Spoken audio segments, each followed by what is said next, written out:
আমার নবীজির কাছে যখন আসলো, তার উদ্দেশ্য হচ্ছে নবীজিকে মারবে, দুনিয়ার জমিন থেকে উঠাইয়া দিবে। উদ্দেশ্য ভালো না খারাপ? সবাই বলেন।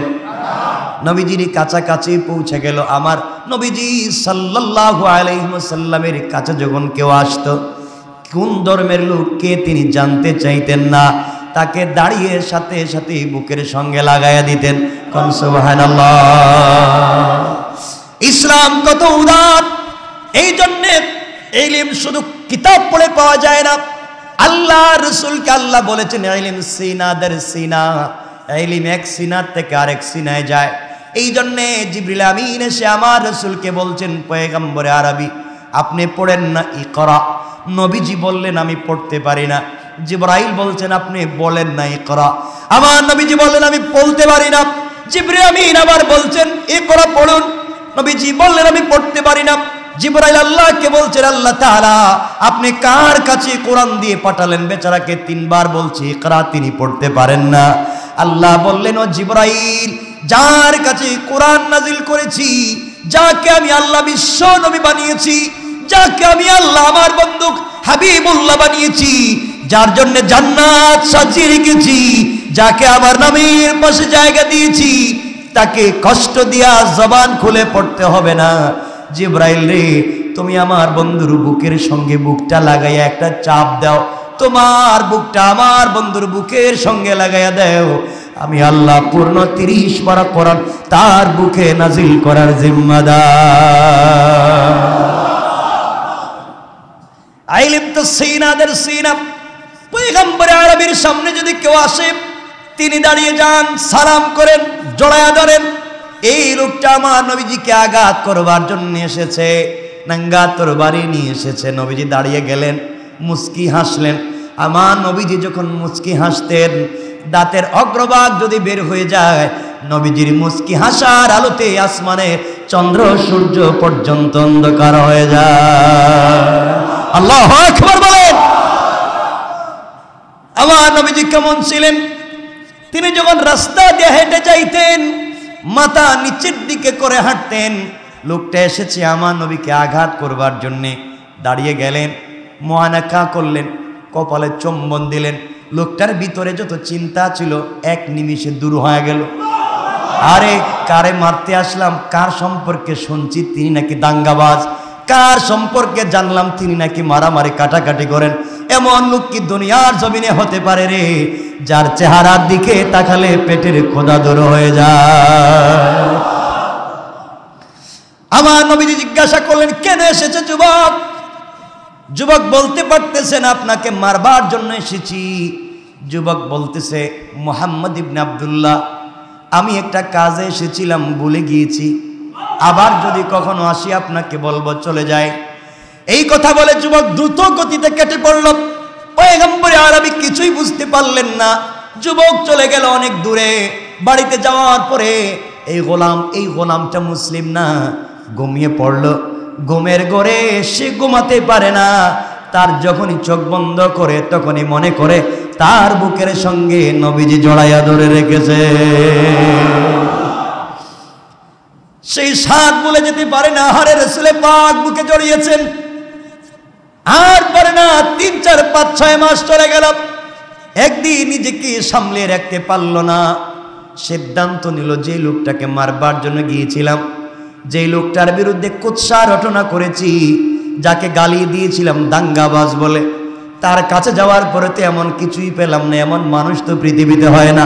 আর যাই করি না কেন, আজ ওই ব্যক্তিটার কাছে গিয়ে আমি কালিমা পড়ে মুসলমান হয়ে যেতে চাই। ইসলাম কেমন আদর্শের নাম! ইসলাম আঘাত করে প্রতিষ্ঠিত হয় নাই, ইসলাম উত্তম চরিত্রের মাধ্যমে প্রতিষ্ঠিত হয়েছে। নবীজির উত্তম চরিত্র দেখে দেখে মানুষ কালিমা পড়েছে। লোকটা দৌড়াইয়া 3, 4 মাস 5, 6 মাস পরে নবীজির কাছে এসেছে। এসে বলছে ইয়া রাসূলুল্লাহি ইয়া হাবিবাল্লাহ, ওগো মুহাম্মদ ইবনে আব্দুল্লাহ, ওই দিন আপনার কাছে এসেছিলাম আপনাকে আঘাত করবার জন্য, আপনাকে মেরে ফেলবার জন্য, কিন্তু আপনার সঙ্গে কয়েক মিনিট কাটাবার পরে আপনি আমার বুকের সঙ্গে জড়াইয়া যে চাপ দিয়েছেন, আজও বলতে পারি না আমি আর এভাবে থাকতে চাই না, আমাকে আপনি জান্নাতের সুসংবাদ দেন, আর এই মুহূর্তে আমাকেও কালিমা পড়াইয়া মুসলমান বানাইয়া দেন। সুবহানাল্লাহ, জোরে আওয়াজ করেন। নবীজি মারছেন, পিটাইছেন? নবীজি বলছেন বাবা আরো বুঝো, আরো চিন্তা করো, আরো বুঝো। কই ইয়া রাসূলুল্লাহ, না, আমাকে এখন কালিমা পড়ান। দেখেন ইসলাম কত সহনশীল। লোকটা বলছে পয়গম্বরে আরবি, তাহলে শুনেন আমি কালিমা পড়তে রাজি, কিন্তু কোনোদিন নামাজ পড়বো না। আমরা হইলে বলতাম বাবা যাও, কালিমা পড়ার দরকার নেই, এই শর্ত দিয়ে ইসলাম কবুল করার দরকার নেই বাইরে। নবীজি বলছেন কাছে আসো। সুবহানাল্লাহ বললেন। এই কাছে আসার গল্প শিখিয়েছেন আমার রাসূল। আল্লাহু আকবার। কাছে আসো, আমি কিন্তু নামাজ পড়বো না, আপনি যদি এই শর্তে আমাকে কালিমা পড়ান আমি রাজি। নবীজি বলেন তাও পড়ো।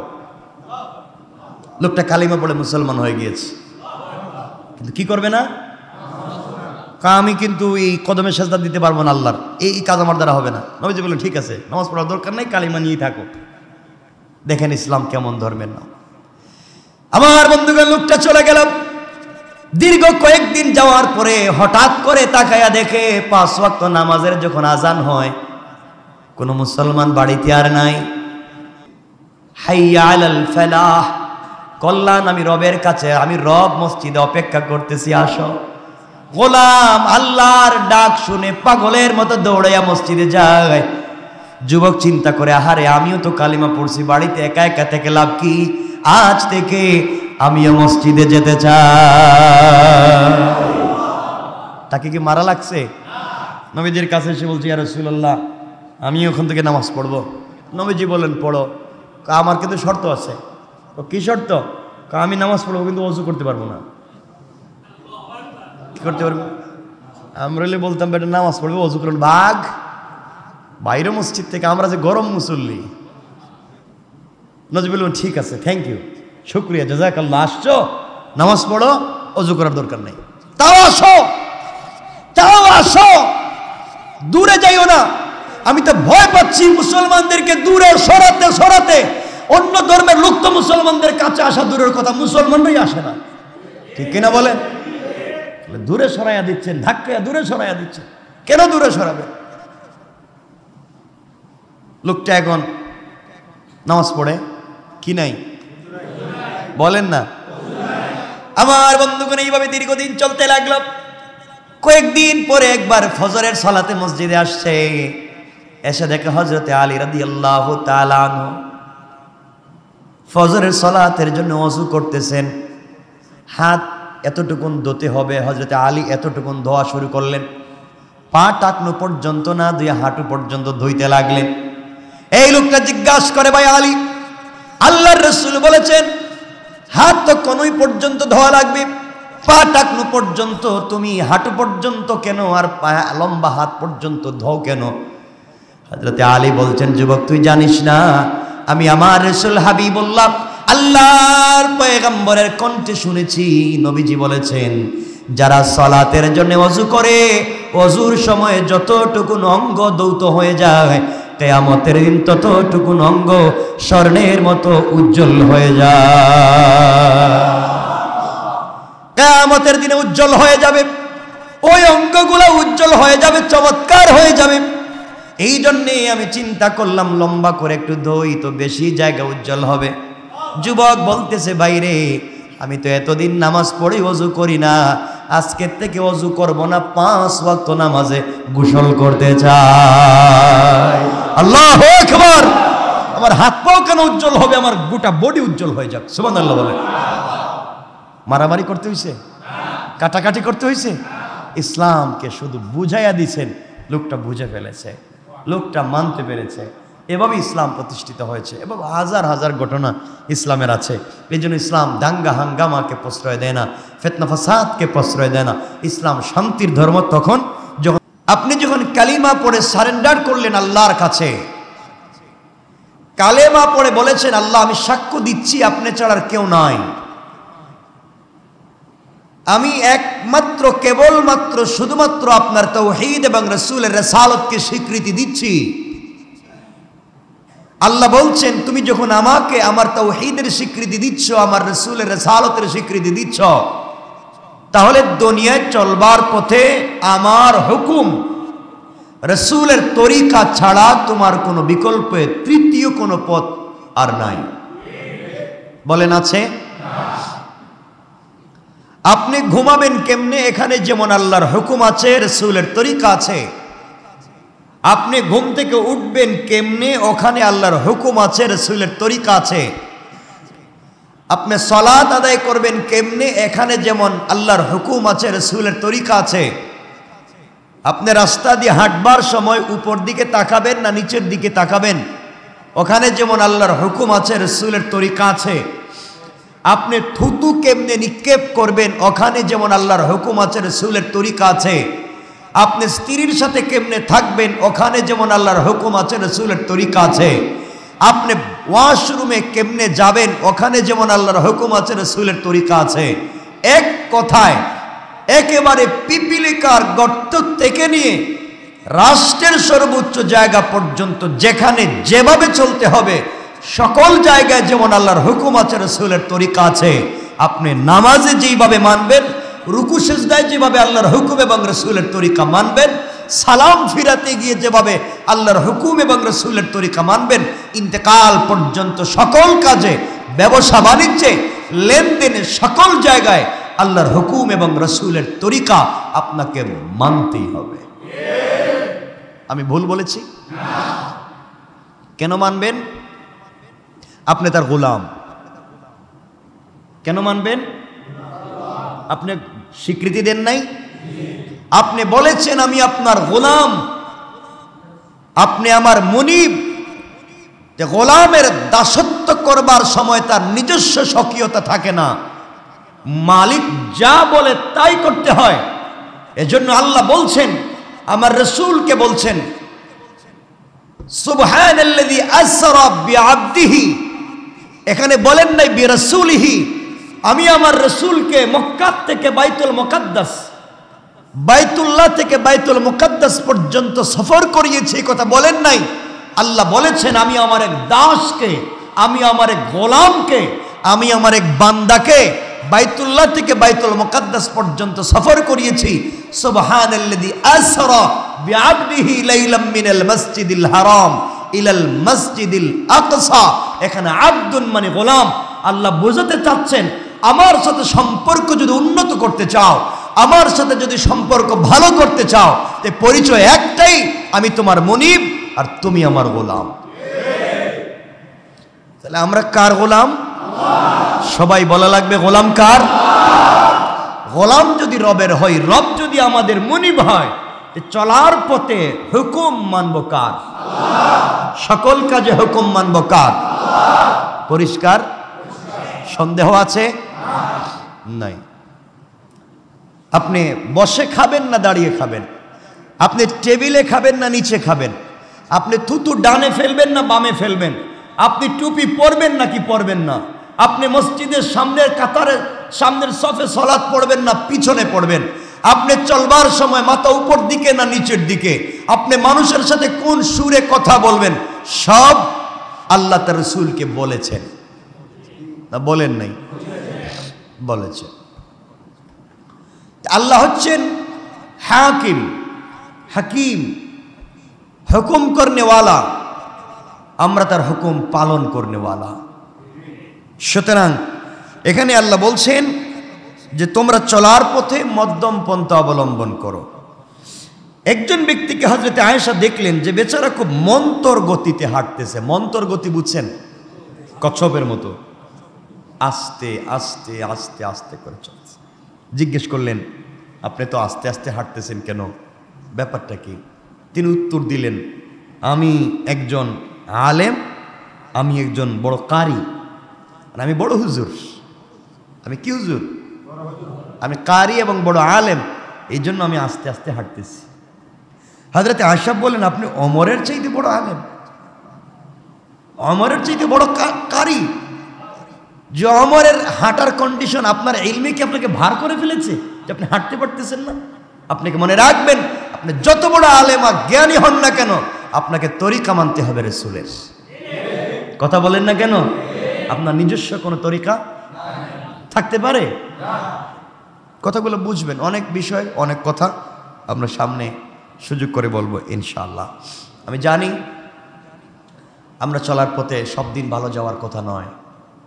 মানুষের সব দিন ভালো যায় না। ঘরের খাবার সব দিন স্বাদের হয় না। বাচ্চাকে সব দিন ভালোবাসতে মন চায় না। মাঝে মাঝে রাগও করতে হয়।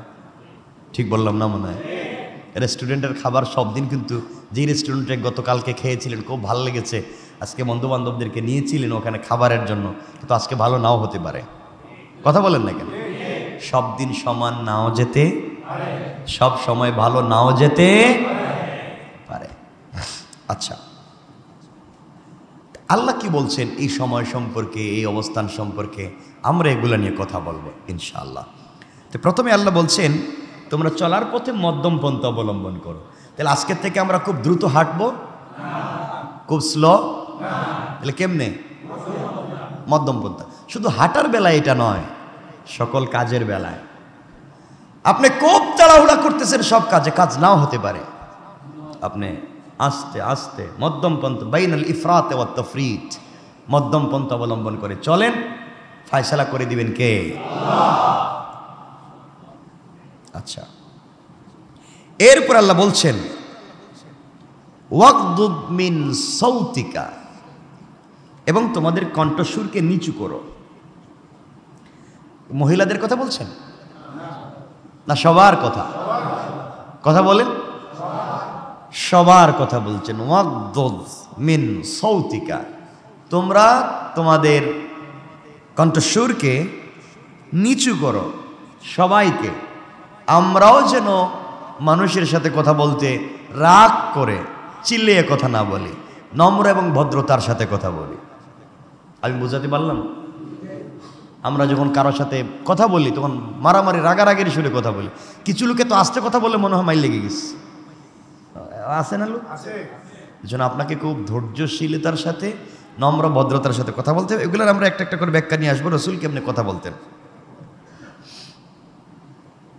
এরপরে বলছেন যারা চিল্লাইয়া কণ্ঠস্বর উঁচা করে মানুষকে দমিয়ে দিতে চায়, ভালো কাজকে স্তব্ধ করে দিতে চায়, ইসলামের মৌলিক নীতিমালাকে মানুষ থেকে দূরে রাখতে চায়, আলিম ওলামা থেকে সাধারণ মানুষকে দূরে সরিয়ে দিতে চায়, আলিম ওলামাদেরকে ষড়যন্ত্রে ফেলে তাদের চরিত্রে কালেমা লেপন করতে চায়, যারা আলেম ওলামাদের চরিত্র নিয়ে খেলা করতে চায়, আল্লাহ বলছেন তাদের সম্পর্কে ইন্না আনকারাল আসওয়াতি লা সাউতুল হামির, এদের আওয়াজ তো গাদার আওয়াজের চাইতেও খারাপ। আমি বলছি, আপনাদের বলা লাগবে। কে বলেছেন? লা সাউতুল হামির, গাদার আওয়াজের চাইতেও খারাপ। সুতরাং আমাদেরকে দিন বুঝতে হবে, ইসলাম বুঝতে হবে, ইসলাম বুঝে আমাদেরকে চলতে হবে। যাই হোক, আমরা এখানে কিছু কথা বলি। কিছু লোক আছে, আমরা অনুবাদগুলো করে দিই, এরপরে আমরা কয়েক মিনিট কথা বলবো। এরপরে আল্লাহ রাব্বুল ইজ্জত ওয়াল জালাল বলছেন আলাম তারাও, রাসূলকে বলছেন এই কথা, আলাম তারাও, তোমরা কি দেখো না? সবাইকে বলছেন আন্নাল্লাহা সাখারা লাকুম মা ফিস সামাওয়াতি ওয়া মা ফিস সামাওয়াতি ওয়া মা ফিল আরদ। আল্লাহ বলছেন তোমরা কি দেখো নাই আল্লাহ নভমণ্ডল এবং ভূমণ্ডলে যা কিছু আছে সবই তোমাদের কাজে নিয়োজিত করে রেখেছেন। সুবহানাল্লাহ বলেন। এরপরে বলছেন ওয়া আসবাগা আলাইকুম নি'মাহু যাহিরাতাও ওয়া বাতিনা, এবং প্রকাশ্য এবং গোপন অপ্রকাশ্য সকল নিয়ামতগুলা বান্দাদেরকে আল্লাহ দিয়েছেন। সুবহানাল্লাহ। আল্লাহ পৃথিবীতে যত নিয়ামত দিয়েছেন সব নিয়ামত কার জন্য? কিন্তু আল্লাহ বলছেন এমন লোক এরপরে আছে, এমন লোক এরপরে আছে ওমিনান নাসি মান ইউজাদিলু ফিল্লাহি বিগাইরি ইলম। কিন্তু আল্লাহ বলছেন এমন লোকও আছে যারা জ্ঞান, পথ নির্দেশ এবং উজ্জ্বল কিতাব ছাড়াই আল্লাহ সম্পর্কে বাক বিতণ্ডা করে, কিছু জানে না, জানতে চায়ও না, নিজে যেটা বুঝছে সেটা ইসলাম মনে করে বাক বিতণ্ডা শুরু করে দেয়, মারামারি শুরু করে দেয়, চিল্লাচিল্লি শুরু করে দেয়, এটাকে ইসলাম মনে করতেছে। আছে না এমন লোক আপনাদের চিনা জানার মধ্যে নাই? তাদেরকে যখন বলা হয় আল্লাহ যা নাজিল করেছেন তার উপরে তোমরা চলো, তখন তারা বলে আমরা এভাবে কেন চলবো? আমাদের পূর্বপুরুষদেরকে আমরা যে বিষয়ের উপরে পেয়েছি তারা যেভাবে চলছে আমরা এভাবেই চলবো। আল্লাহ বলছেন তাদেরকে যদি শয়তান জাহান্নামেও নিয়ে যায়, আওয়ালাউ কানা আশ-শাইতানু ইয়াদউহুম ইলা আযাবিস সাঈর, তাদেরকে যদি শয়তান জাহান্নামের দিকেও নিয়ে যায় তারা বলবে এটাই বাপদাদার রাস্তা ছিল, এটাই আমরা এই নতুন হুজুরদের কথা শুনতে রাজি না। আছে না নাই? এরপরে আল্লাহ রাব্বুল ইজ্জত ওয়াল জালালের পরের আয়াতে বললেন وَمَن يُسْلِمْ وَجْهَهُ إِلَى اللَّهِ وَهُوَ مُحْسِنٌ فَقَدِ اسْتَمْسَكَ بِالْعُرْوَةِ الْوُثْقَى وَإِلَى اللَّهِ عَاقِبَةُ الْأُمُورِ। আল্লাহ রাব্বুল ইজ্জত ওয়াল জালালের পরে বললেন, যে ব্যক্তি সৎকর্ম পরায়ণ হয়ে স্বীয় মুখমণ্ডলকে আল্লাহ অভিমুখী করে ফেলে, যেই ব্যক্তি রাসূল সাল্লাল্লাহু আলাইহি ওয়াসাল্লামের তরিকা মেনে আল্লাহ অভিমুখী হয়ে যায়, আল্লাহর পদাঙ্ক অনুসরণ করে আল্লাহর কদমে সেজদায় লুটিয়ে পড়ে, সে ব্যক্তি মজবুত হাতল ধরে ফেলেছে। আল্লাহ বললেন দুনিয়ার এতগুলা অন্যায় থাকবার পরে, জৌলুস থাকবার পরে, যেই গোলাম আমার রাসূলের পদাঙ্ক অনুসরণ করে আমি আল্লাহর হুকুম মানবার জন্য নিজেকে তৈরি করে ফেলে, সমাজের দিক প্রান্ত অন্যায় অনাচার থাকবার যায় না, এরপরেও নিজে ইসলামের উপর অটল অবিচল থাকে, আল্লাহ বললেন সে যেন সত্য আমার হাতল চেপে ধরেছে। যেই ব্যক্তি এই অন্যায় সমাজে থাকবার পরে আমি আল্লাহর দিকে ফিরে এসেছে, আমার হাতলকে চেপে ধরেছে, আমি আল্লাহ ঘোষণা করলাম গোটা দুনিয়া থেকে আমি আল্লাহ মুখ ফিরিয়ে নিতে পারি, কিন্তু এই গোলাম থেকে আমি মুখ ফিরিয়ে নিতে পারি না।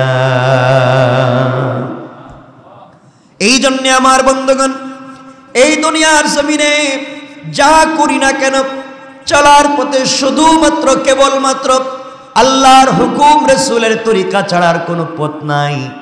মুখ আছে, চামড়ার জবান দিয়ে কথা বলতে পারি, কিছু হলেই মানুষের সমালোচনা করতে পারি। আজকে কোনো মানুষ বিপদে পড়লে আরেকজন হাসে, কথা বলেন, হাসে, বিপদে পড়ছে, বিপদে পড়ুক, একটু হাসে। নামাজি, দিনদার, তাহাজ্জুদওয়ালা লোকে এই সমস্যায় জর্জরিত আজকাল, একজন বিপদে পড়লে আরেকজন হাসাহাসি করে, কথা বলেন না কেন? আপনারা বলেন না এমন লোক নাই? আপনি বিপদে পড়বেন, দেখবেন আপনার আশেপাশের কিছু লোক থাকবে যারা আপনার সাথেই থাকে আবার হাসেও, বিপদে পড়ছে, ভালো হয়েছে। তো আসুন আমরা এখানে কিছু কথা বলি। অনেকগুলো উপদেশ হযরত হাকিম লোকমান তার সন্তানদেরকে দিয়েছেন। আমরা এখানে একটা বিষয় নিয়ে কথা শুরু করতে চাই। এক নাম্বার হচ্ছে আমরা যে বিষয়ে কথা বলবো সেটা হচ্ছে তিনি বলেছেন, ইয়া বুনাইয়া আকিমিস সালাহ, হে আমার কলিজার টুকরা বৎস, নামাজ প্রতিষ্ঠা করো, সালাত পড়ো। কি বলছেন? সালাত পড়ো, নামাজ প্রতিষ্ঠা করো। এই সালাত প্রতিষ্ঠা করো, নামাজ পড়ের অর্থ শুধুমাত্র মসজিদে এসে সেজদার রুকু দেওয়ার নাম নয়।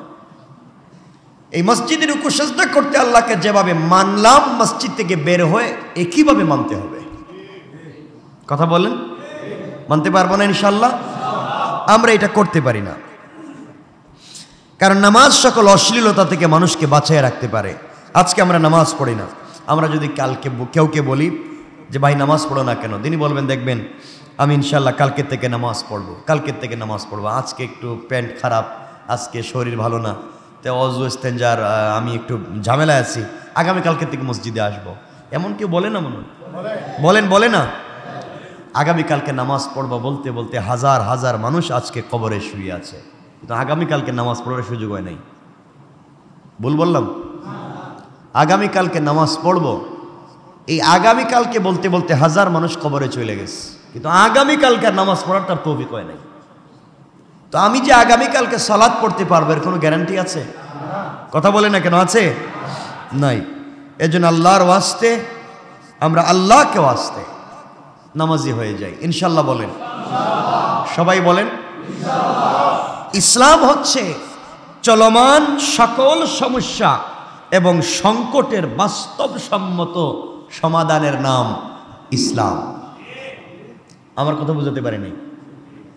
আসমানের নিচে জমিনের উপরে চলমান যত সমস্যা পৃথিবীতে তৈরি হচ্ছে এবং সংকট, সকল সমস্যা এবং সংকটের বাস্তব সমাধান, বলেন না বাস্তব সমাধান?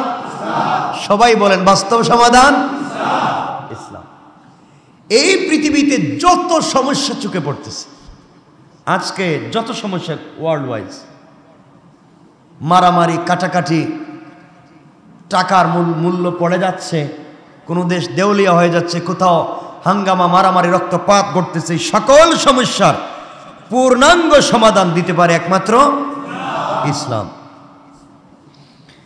এই ইসলামটাকে যত বেশি আমরা মানুষের সামনে হাজির করব তত মানুষ ইসলামের দিকে দুর্বল হবে, এবং সেটা হচ্ছে আলহামদুলিল্লাহ। না হচ্ছে না? হচ্ছে। সুতরাং আজকে এই সমস্যার ভিতরে পড়ে আমরা আজকে ইসলাম থেকে অনেক দূরে চলে যাচ্ছি। কথাগুলো মনোযোগ দিয়ে শুনবেন। ইসলাম হচ্ছে একটি সমষ্টিগত ধর্ম। ব্যক্তির সাথে সাথে সমষ্টির সংশোধন এই জীবন ব্যবস্থার প্রধান এবং গুরুত্বপূর্ণ অংশ হচ্ছে আমি ভালো হওয়ার পাশাপাশি পুরা সমষ্টি এবং জাতিকে যেন ভালো করা যায়। কিসের মাধ্যমে? ইসলামের। কিসের মাধ্যমে বলা লাগবে? ইসলাম কোনো ব্যক্তি ধর্ম না, সমষ্টিগত ধর্মের নাম। সমষ্টিগত ধর্মের নাম। নামাজের ন্যায় অবশ্যই করণীয় আরো অনেক ব্যবস্থা আছে। জীবন ব্যবস্থার প্রধান এবং মৌলিক গুরুত্বপূর্ণ বিষয় হচ্ছে সমাজের সকল জায়গায় ইসলামের মৌলিক বিষয় স্বচ্ছভাবে মানুষের কাছে পৌঁছে দেওয়া।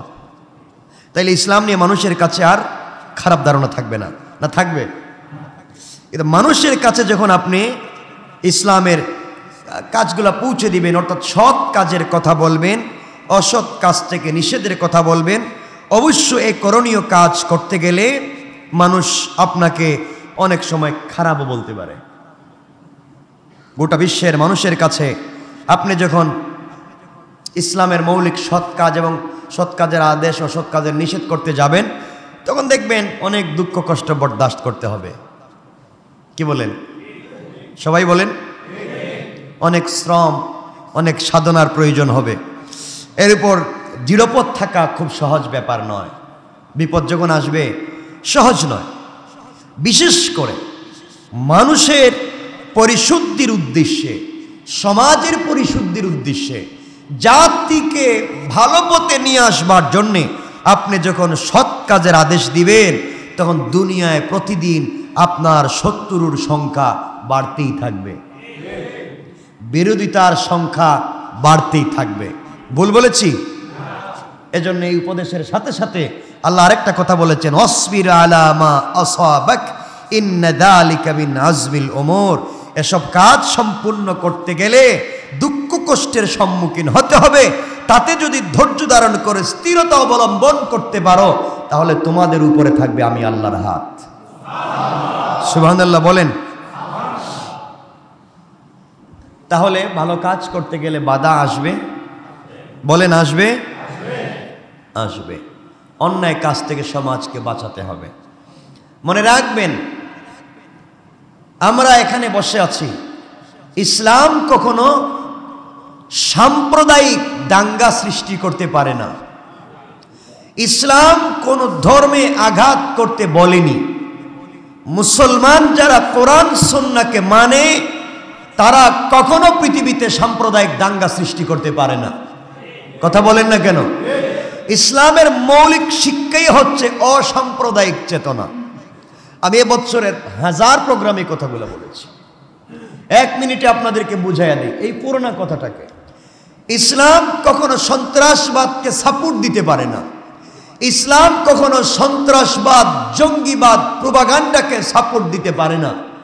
ইসলাম কখনো সাম্প্রদায়িক চেতনা প্রতিষ্ঠিত করতে পারে না। ইসলাম সব সময় অসাম্প্রদায়িক, ইসলাম সব সময় শান্তির কথা বলে, ইসলাম সব সময় সবাইকে নিয়ে চলবার কথা বলে। ইসলাম দাঙ্গা হাঙ্গামা পছন্দ করে না, বরং ইসলাম এসেছে সকল দাঙ্গা হাঙ্গামাকে দূর করে এক আল্লাহর তাওহীদ প্রতিষ্ঠা করে সমাজে শান্তির দ্বীপ প্রতিষ্ঠা করতে চায়। ঠিক কিনা বলেন? এই কথাটাকে আমি অনেকবার বলেছি আপনাদেরকে, আবারও আজকে বলছি। এজন্য আমরা যারা আজকে আলেম ওলামাদেরকে নিয়ে প্রোপাগান্ডা করে, সাম্প্রদায়িক দাঙ্গা সৃষ্টিকারী উলামায়ে কেরামদেরকে বলেন, তাদেরকে আমরা দাওয়াত দিতেছি আমাদের এই নারিন্দা বিনোদ বিবিতে জুমা পড়ে যাক, রমজানুল মুবারকের তাহাজ্জুদের সালাতে আসুক, একদিন এসে দেখো মুসল্লিদের হাজার হাজার মানুষের চিৎকার আর কান্নার আওয়াজ কোথা পর্যন্ত পৌঁছে যায়। কথা বলেন না কেন? এই মানুষগুলো সন্ত্রাস হতে পারে না, এই মানুষগুলো দাঙ্গাবাজ হতে পারে না, এরা উগ্র জঙ্গিবাদ হতে পারে না। মনে রাখবেন, কিছু লোক যারা ইসলামের নাম দিয়ে মসজিদে যারা আসে, মুসল্লিরা জুতা চুর হতে পারে না, চুরি মুসল্লি সেজে জুতা চুরি করে। মুসলমানরা জঙ্গি সন্ত্রাস দাঙ্গাবাজ সাম্প্রদায়িক হতে পারে না। মুসলমানদের নাম নিয়ে কিছু লোক সমাজে ফিতনা তৈরি করতে চায়। মুসলমান এই কাজ কখনো করতে পারে না। আমরা সারা বৎসর মানুষকে অসাম্প্রদায়িক চেতনার কথা বলি। আমি একটা কথা বলি, আর যাই করেন, রাষ্ট্রের অবকাঠামোর বিরুদ্ধে চলতে পারেন না। রাষ্ট্র আমারও, রাষ্ট্র আপনারও, এই দেশটা সকলেরও, স্বাধীন দেশটা সবার। এই দেশকে সমৃদ্ধ করতে হলে সবাইকে নিয়ে চলতে হয়। কোরআন কি বলছে? আল্লাহ হচ্ছেন রব্বুল আলামিন, আল্লাহ সকলের রব। আল্লাহ, আমার সাথে কথা বলেন না কেন আজকে? আল্লাহ সকলের রব। আল্লাহ যদি সকলের রব হয়, তে আমারও রব কে? হিন্দুদের রব, খ্রিস্টানদের, ইহুদিদের, বৌদ্ধদের, হিন্দুদের, উপজাতিদের, সকলের রব আল্লাহ। আল্লাহ রব্বুল আলামিন, গোটা আলমের রব আল্লাহ। আল্লাহ আমারও, আল্লাহ সকলেরও। যিনি সকলের জন্য হয়, যিনি কোনো দলের না, যিনি কোনো ধর্মের না, যিনি কোনো ব্যক্তির না, তিনি সাম্প্রদায়িক না অসাম্প্রদায়িক? সবাই বলেন অসাম্প্রদায়িক। যিনি সকলের জন্য হয়, কোনো সম্প্রদায়ের না, সকল সম্প্রদায়ের, তিনি সাম্প্রদায়িক না, তিনি অসাম্প্রদায়িক। আল্লাহ শুধু মুসলিম সম্প্রদায়ের না সকল সম্প্রদায়ের? তাহলে আল্লাহ সাম্প্রদায়িক। আমাকে যে পুকুরের মাছ খাওয়াচ্ছেন, হিন্দু সহ ভিন্ন ধর্মের লোককে একই পুকুরের মাছ খাওয়াচ্ছেন। আমাকে যেই গাছের ফল খাওয়াচ্ছেন, হিন্দু বা ভিন্ন ধর্মের লোককে একই গাছের ফল খাওয়াচ্ছেন। আমাকে যেই পানি পান করাচ্ছেন, ভিন্ন ধর্মের লোককে একই পানি পান করাচ্ছেন। আমাকে যেই সূর্যের আলো দিচ্ছেন, ভিন্ন ধর্মের লোককে একই সূর্যের আলো দিচ্ছেন। আমাকে যে আসমানের নিচে বসবাসের সুযোগ দিচ্ছেন, ভিন্ন ধর্মের লোককে একই আসমানের নিচে বসবাসের সুযোগ দিচ্ছেন। আমার যতটুকুন প্রয়োজন অক্সিজেনের, ততটুকুন যেমন আমাকে দিচ্ছেন, ভিন্ন ধর্মের লোকের যতটুকুন অক্সিজেনের প্রয়োজন ততটুকুন তাও দিচ্ছেন।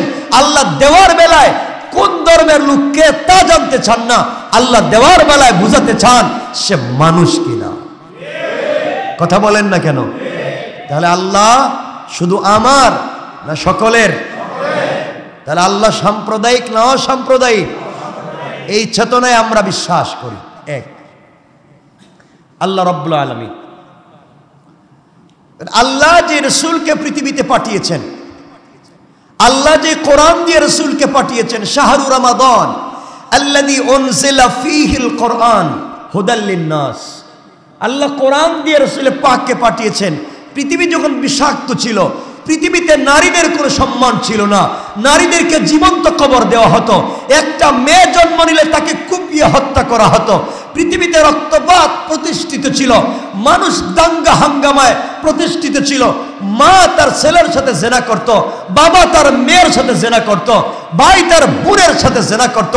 এই নির্লজ্জ চরিত্রহীন জাহিলিয়াতের যুগের বর্বর মানুষের কাছে সমৃদ্ধশালী সমাজ, উন্নত সমাজ ব্যবস্থা, অসাম্প্রদায়িক চেতনা, সবাইকে নিয়ে সংঘবদ্ধভাবে এই পৃথিবীতে আল্লাহর হুকুম মানবার জন্যে একমাত্র শান্তির দূত বানিয়ে আল্লাহ রাসূল পাককে প্রেরণ করেছেন। ভুল বলেছি? তিনি আসলেন, মানুষ মারামারি করত, কাটাকাটি করত, ফিতনা ফাসাদে লিপ্ত হতো। এই সমাজকে, অপরিশুদ্ধ সমাজকে পরিশুদ্ধ করবার জন্য আল্লাহ রাসূল পাককে পৃথিবীতে প্রেরণ করলেন, দিয়েছেন একটা কিতাব, তার নাম আল কোরআন। আল্লাহ আল কোরআনকে বলছেন হুদাল্লিল আলামিন। আল্লাহ হচ্ছেন রব্বুল আলামিন, গোটা আলম, গোটা দুনিয়ার আসমান জমিনের রব আল্লাহ। কোরআনকে বলছেন হুদাল্লিল আলামিন, সমগ্র মানব, সমগ্র সৃষ্টির হিদায়াত হচ্ছে আল কোরআন। হুদাল্লিল আলামিন, হুদাল্লিন নাস, সমগ্র মানুষের হিদায়ত আল কোরআন। সকল মানুষের হিদায়ত যদি আল কোরআন হয়, তা কোরআন শুধু আমার কিতাব না, সকলের। আল্লাহ বলছেন হুদাল্লিন নাস, কোরআন মানুষের হিদায়ত। মানুষ শুধু মুসলমান না, সবাই? তাহলে কোরআন আমারও, কথা বলেন না কেন? কোরআন আমারও, কোরআন সকলেরও। তাহলে যিনি সকলের হয় তিনি সাম্প্রদায়িক না অসাম্প্রদায়িক? তাহলে কোরআন সাম্প্রদায়িক না অসাম্প্রদায়িক? আমাদের আল্লাহ সাম্প্রদায়িক, আমাদের কোরআনের চেতনাও সাম্প্রদায়িক। আমরা তো জন্মসূত্রে সাম্প্রদায়িক হতে পারি না, আমরা অসাম্প্রদায়িক। এটা কোরআনের শিক্ষা। আল্লাহ সকলের, কোরআনও সকলের। এখন রাসূল পাক সাল্লাল্লাহু আলাইহি ওয়াসাল্লামকে আল্লাহ প্রেরণ করেছেন পৃথিবীতে আমাদের দূত বানিয়ে, তাকেও সাম্প্রদায়িক রাখেন নাই। রাসূলকে বানিয়েছেন আল্লাহ রাহমাতাল লিল আলামিন। সুবহানাল্লাহ বললেন না? সকলের জন্য রহমত, রাহমাতাল লিল আলামিন, গোটা আলমের জন্য রহমত। আমার নবী মুসলমানদের জন্য রহমত, হিন্দুদের জন্য রহমত, ইহুদি খ্রিস্টানদের জন্য রহমত, আমার নবী সকলের জন্য রহমত। পড়েন সুবহানাল্লাহ। আল্লাহ কার? কথা বলেন। কোরআন, রাসূল সকলের। এজন্য কোরআন শুধু মুসলমানরা পড়বে আর বুঝবে কেন? ভিন্ন ধর্মের লোক কোরআন পড়তে পারবে না, বুঝতে পারবে না। আল্লাহ শুধু আমরা মানবো, ভিন্ন ধর্মের লোক আল্লাহকে মানতে পারবে না। আমরা শুধু রসুলকে মানবো, রসুলের তরিকা মানবো, ভিন্ন ধর্মের লোক মানতে পারবে না, মানতে পারবে। এই জন্যে মনে রাখবেন, এই চেতনা অসাম্প্রদায়িক রব, অসাম্প্রদায়িক কোরআনের চেতনা দিয়া অসাম্প্রদায়িক রসুলের কাছে প্রেরণ করে। রসুলকে তিনি কোনো দেশের নবী বানান নাই। ঈসা এক জায়গার নবী, মুসা এক গোষ্ঠীর নবী, কেউ ইহুদিদের নবী, কেউ খ্রিস্টানদের নবী, কেউ মক্কার নবী, কেউ মদিনার নবী, কেউ ইয়ামানের নবী, কেউ তুরস্কের নবী, কেউ সিরিয়ার নবী, কেউ দিমাশকের নবী। এক একজন এক এক দেশের নবী ছিলেন। কেউ গোটা দুনিয়ার নবী ছিলেন না, কেউ গোটা জাতির নবী ছিলেন না। জাতির নবী বানিয়ে, জাতীয় রসুল বানিয়ে একজনকে প্রেরণ করেছেন, তিনি মুহাম্মদুর রাসূলুল্লাহ। তিনি সকলের নবী, তিনি কোনো দেশের না। অন্য কোন নবী গোটা দুনিয়ার নবী ছিলেন না। তিনি গতিশীল করতে চায়। মনে রাখবেন, এরা সব সময় এই দেশের স্বাধীনতাকে মাইনে নিতে পারে না, ভালো থাকতে চায় না। আজকে আপনারা জেনে থাকবেন, সিলেটে কি পরিমাণ বন্যা। 50 বছরের ইতিহাসে এমন বন্যা হয় নাই। 50 বছরের ইতিহাসে এমন বন্যা হয় নাই। পুরা শহরে পানি, মেইন রাস্তাগুলো পানির নিচে, মানুষের একতলা বাড়ি পানির নিচে চলে গেছে। টিনের ঘরের উপর দিয়ে পানি যাইতেছে, সবগুলো রাস্তাঘাট ভেঙে একাকার হয়ে গিয়েছে। অথচ এই ঢাকা শহরে বৃষ্টি নাই, গরম। আপনারা খবর, আমাদের আশেপাশে বিভিন্ন রাষ্ট্রে মানুষ গরমে মরে যাচ্ছে, পানির জন্য হাহাকার করতেছে। আমি সিলেট থেকে আসলাম, পানির কিভাবে বুঝাবো, পানি কিভাবে বুঝাবো? সুরমা নদীর পাড়ের উপর দিয়ে পানি চলে যাচ্ছে, শহরে পানি ঢুকে গেছে, প্রায় সব জায়গায় পানি। শহরের উপরে মানুষ নৌকা চালাতে হচ্ছে, হাজার হাজার লক্ষ লক্ষ মানুষ পানিবন্দী হয়ে আছে। এজন্য আল্লাহকে আসতে, এই যে জলবায়ুর যে পরিবর্তন হচ্ছে, একই জায়গা একটু দূরে, এই যে ঢাকা শহর আর কত দূরে, 250 কিলোমিটার, এখানে মানুষ গরমে মরে যাচ্ছে, পানি নাই, আর ওখানে মানুষ ডুবে যাচ্ছে। এই জলবায়ুর পরিবর্তন হচ্ছে, সমাজ কোন দিন কোন জায়গায় চলে যাচ্ছে আল্লাহ পাক জানেন। আল্লাহর ওয়াস্তে আমরা ফিতনা ফাসাদ করব না, বলে না ইনশাআল্লাহ। যারা আলেম ওলামাদেরকে কটাক্ষ করতে চান, যারা আলেম ওলামার বিরুদ্ধে লেখালেখি করেন, যারা আলিমুল আমাদের নাম নিয়ে নহেতুক নানান বিতর্ক তৈরি করতে চান, আল্লাহর রাস্তাগুলো বাদ দিয়ে দেন। আপনারা এগুলো বাদ দিয়ে দেন, সবাই ভালো হয়ে যায়, ভালো হয়ে যান। আবারও বলছি, সবাই ভালো হয়ে যায়। রব বলছেন আমি যাকে ধরি, ইন্না বাতশা রাব্বিকা লাশাদীদ, আমি যাকে ধরি কোন ছেড়ে দেওয়ার মতো করে ধরি না। এজন্য আল্লাহর ওয়াস্তে আমরা ফিতনা ফাসাদ করব না ইনশাআল্লাহ। বলেন, হারাম কাজে লিপ্ত হব না, অন্যায় করব না, রাষ্ট্রের বিরুদ্ধাচরণ করব, সন্ত্রাসবাদে জড়িত হব, জঙ্গিবাদে জড়িত হব, উগ্রবাদে জড়িত হব না। আমরা কোনো কাজে সন্ত্রাসবাদে জড়িত হব না, উগ্রবাদে জড়িত হব না, এরপরে সাম্প্রদায়িক কোনো দাঙ্গায় জড়িত হব না। আমরা সব বাদ দিয়ে শান্তির ধর্ম ইসলাম। ইসলাম তো শান্তির। আমাদের তো অনেক কথা বলার ছিল। রসুল কেমন ছিলেন, তিনি কেমনে কথা বলতেন, তিনি মানুষের সাথে কেমনে চলতেন, তিনি কোনভাবে কথা বলতেন। আমি অনেকবার বলেছি, ইসলাম জোরে পিটাইয়া কাউকে ইসলাম কবুল করতে বলে নাই। ঠিক আছে, কোথায় আছে যে কে কারে পিটাইয়া ইসলাম কবুল করাইছে? কে কোন জায়গায় কারে পিটাইয়া ইসলাম কবুল করাইছে? কেনই ভুল বার্তা সমাজে দেওয়া হচ্ছে? কেনই ভুল বার্তা সমাজে দেওয়া হচ্ছে?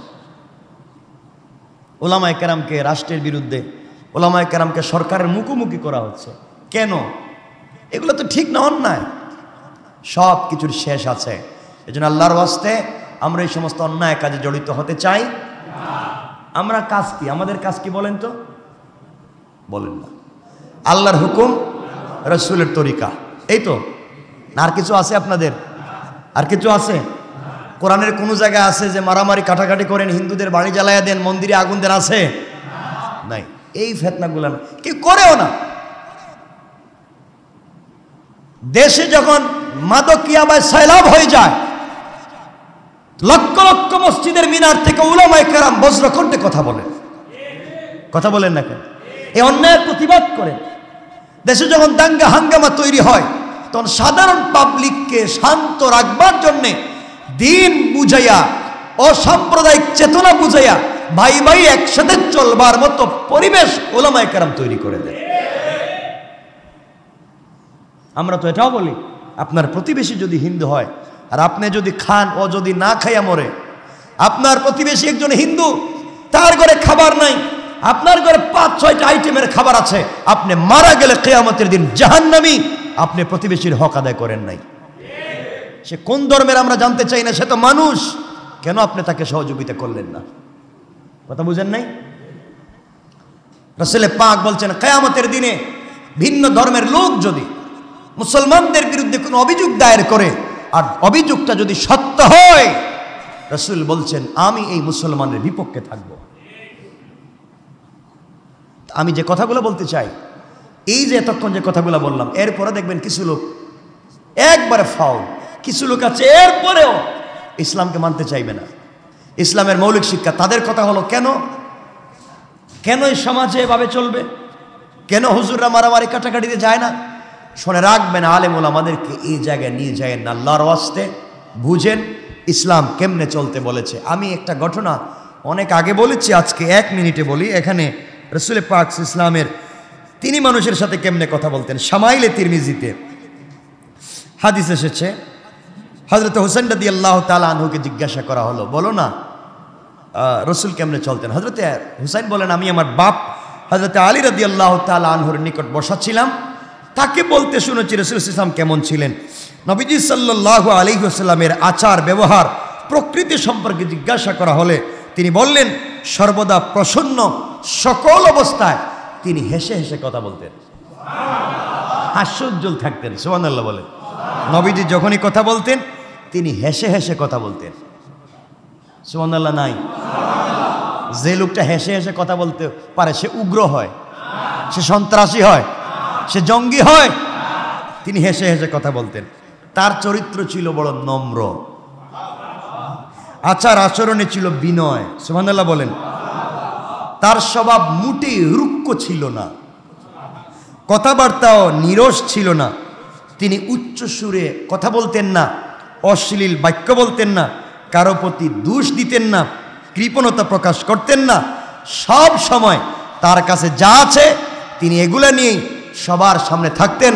ঝগড়া বিবাদ করতেন না, অহংকার করতেন না, অপ্রয়োজনীয় কথা বলতেন না, অর্থহীন কথায় আত্মনিয়োগ করতেন না। সুবহানাল্লাহ বলেন।